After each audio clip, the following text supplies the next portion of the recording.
voina chuan the Westworld movie kan chun som lenga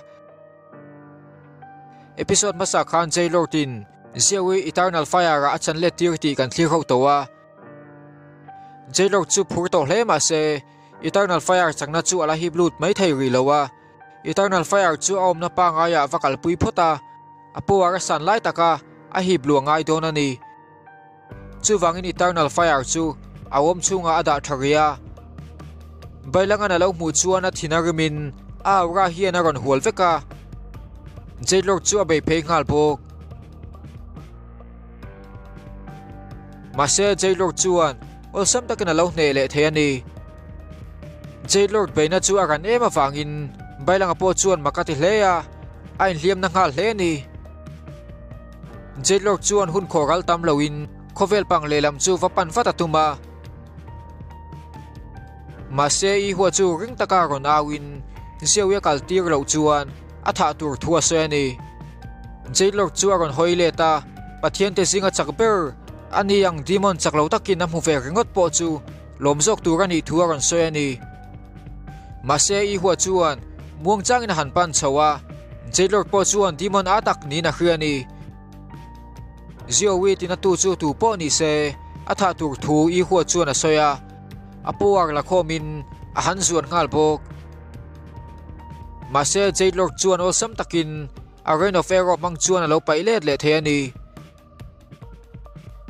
jailor chuan mola lo ti hleya I huwa chuan na to hle ma se jailor beitur chuan a ron tho chuak le ya beidon mai me tum lo ani a han nai deuh nu chuan I huwa chuan a han zuan le ya mase la khoi fu man chuang lo thung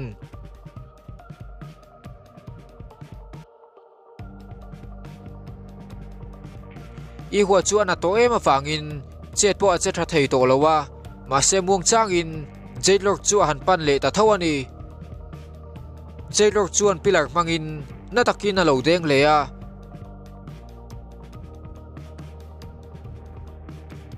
alo tho thei a ring to lowani mase maktak main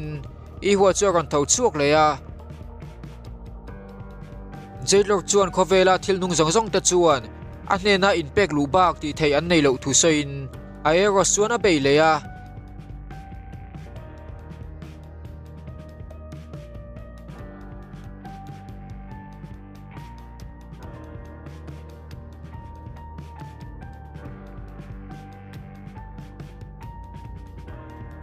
I huwa chu a tho chuak thei to lowa ziawi ming chu ron lamin amita ching ta ni I huwa chuan a mumanga ziawi nena an hun kal to alo kha chuaka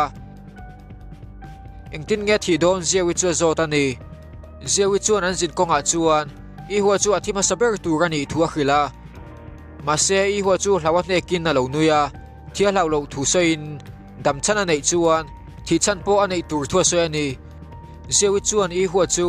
dark soul kuta atluk lu a hlau thua sei le ya a chan chu a pian non thei don lo wang ani mase I huwa chuan chu tiang a hlau lo thu a lo soya a thil hlau ber chu ziawi chan chuan I thu a se ani jailor chuan I huwa chu ron pan hnain chatu ga lo gom to lowa mase bailanga kha ron tho chuak ve le in a fire dragon power mangin jailor chu ron bei ve ya chu vele I huwa po chu ron tho chuak le thutin jailor chuan rin lo la ya ron bei thu ta tumani mase jailor chu pathian te singa po a chak ber ani wangin a dark energy chak tak chu ti chuaka an pani chuan an thlok len kha lopani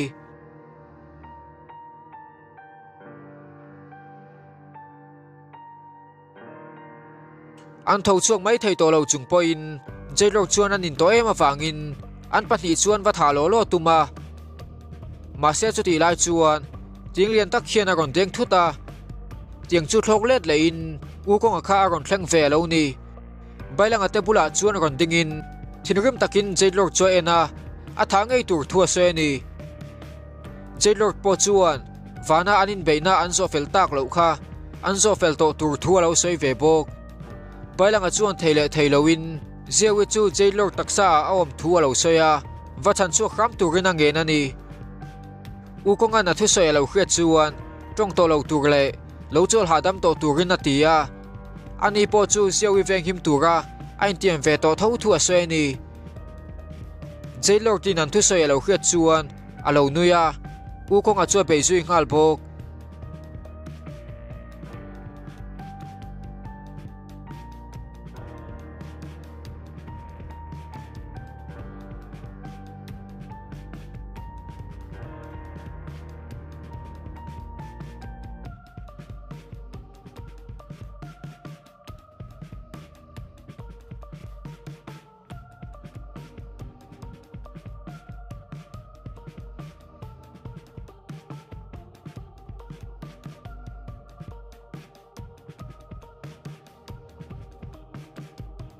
u kong a chuan na takin a hlap fu theya in ring tok takin anin veina chuan a chak ngai tur thua se ni ma se jailor chu olsam takin a ron tho chuak le ya anin be le ngal ani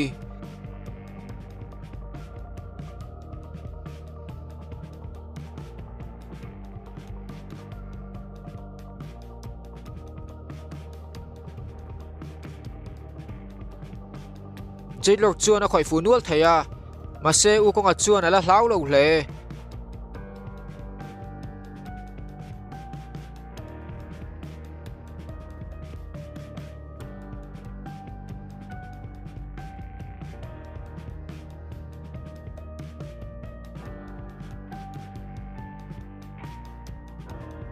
jailor chuan u kong a chu akeya lo man sakin lunga ti chan vek atuma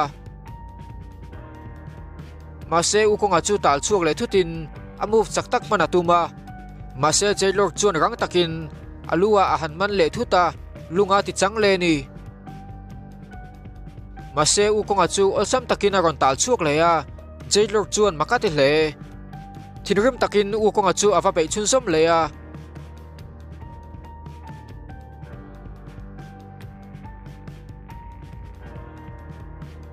u kong a chu a chan thazo ka tang zelin jailor chu vai tam tak a khoi fu the ani jailor chu thinrim taka ron tho chuak lein a move chakber pakhat a mang hal bok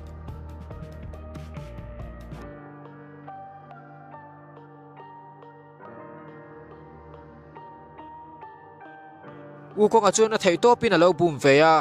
ma se eros ron tla chu atam em awangin a bum seng big lo ani ma se be se lo tak mai in u kong a taksa chu a in then som thuta te takte tam taka in siamin jailor be na chuan lo buma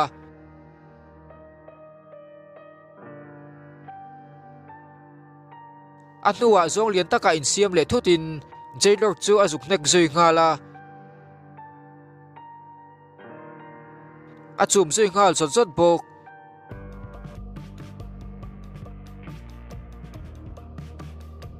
jailor chu ron chemai thei to lowin u kong a chu ring takina awa zuk tham tho le in a soi sak chun som le ya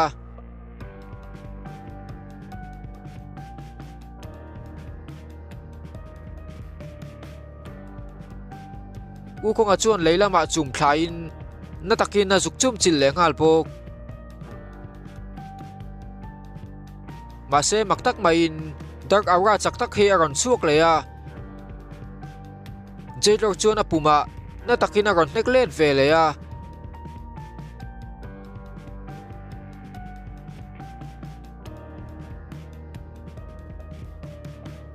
u kong a chuan mi khring taksa changlet le in leilama tla leta jailor chuan a kut pharin le tang thil sum taka ron chuaka u kong a chuan vitlang ta ni u kong a chuan na ti in a che thei to lowa jailor chuan thi tura kal san mai atum bok ma se ama evil soul om chuan u kong a chu va that lolo tura ti tlata wangin a evil soul chuan thinrim na nei bel tira thatum chuan ava zuang phei ta ni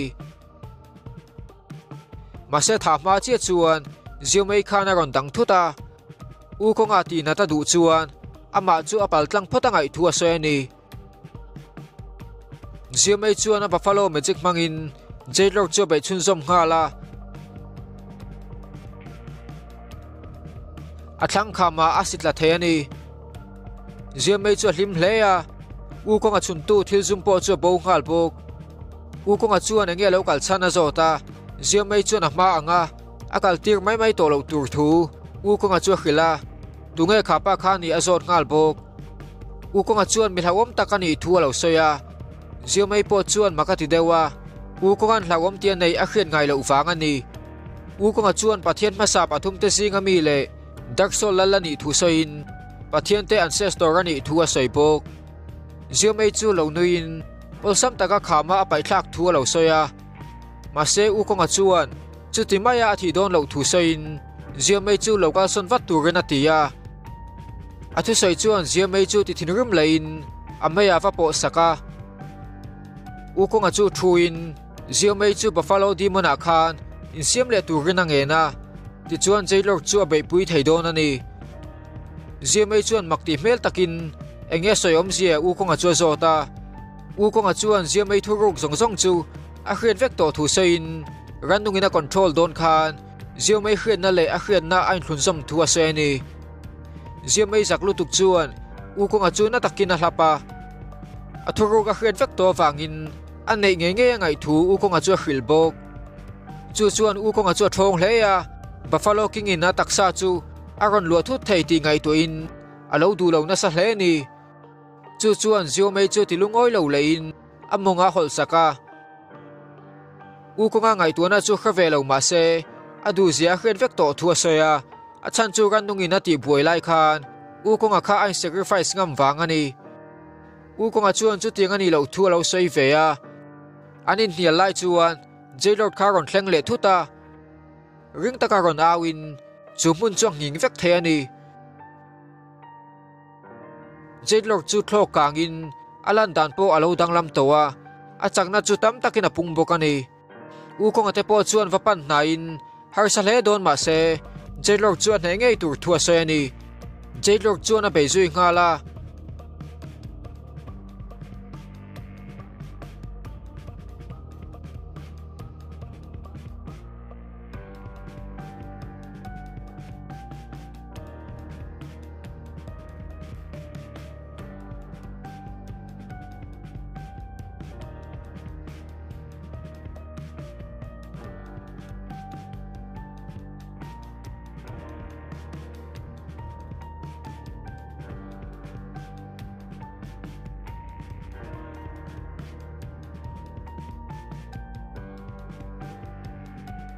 u ko nga chuan zio mai chu buffalo king a khan in siam mai turin atia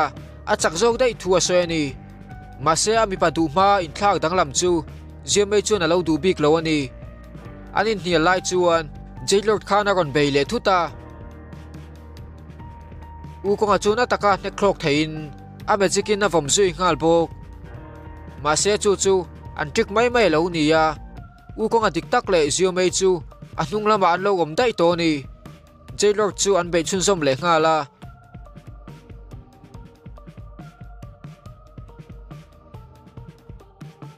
zio mai chu an move pakhat mangin na takin na khoi fu the ani ma se maktak main jailor chu aron thlok chuak le thuta zio mai chu rek zui ngal bok zio mai chu an lau thong takin a thei to pin a lo tlo let ve ya chu ti lai chuan u ko nga khana tiang tilianin na ron hol le thuta zia mai chu a chan thei ta ni jailor chu thinrim zual hle ya a chakna chu tipungin thilsum tam tak le tanga ko chuaka u ko nga le zia mai chu an chun zui ngal bok jailor chu an ava soi sak chun som le ya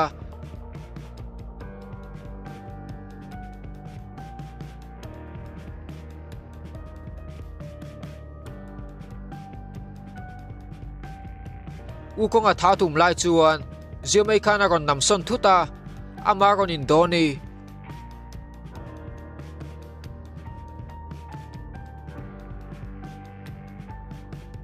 u ko nga na mu chuan a thinrim zual hle ya ai na sai na be chun zom le ngal bok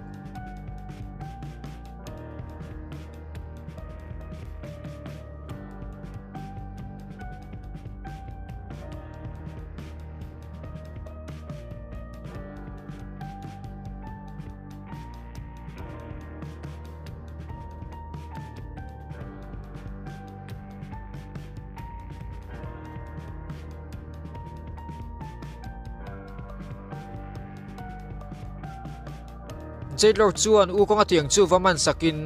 lunga ti chan saka u konga chuan makati in a hmu lai chuan a tiang chu me som sakta vek ani mase beidon mai tum loin ziawi chan chu chu ala tum ru hlea mase jailor chuan ol sam takin awra mangin alo paile the ani jailor chuan a technique pakhat mangin tharon tum leya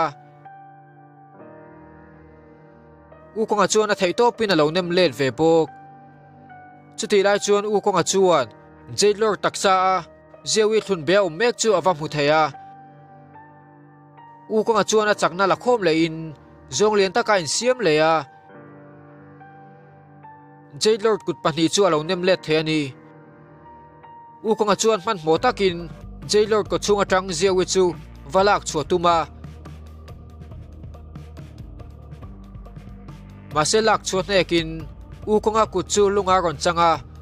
ataksa chu muang changa lunga changphei zelin jailor chuan a vitlang leya monki king chu nei na umta ni u konga ni kho khelawa chuan ziawi lo muwa ziawi chuan u konga chu ron piang non le tura lo tin a beidon lo chung chu konga zel thua se ni u konga taksa pum chu lunga changvek towa jailor chuan hlimel taka lo enin u konga chu atike som ta vek ani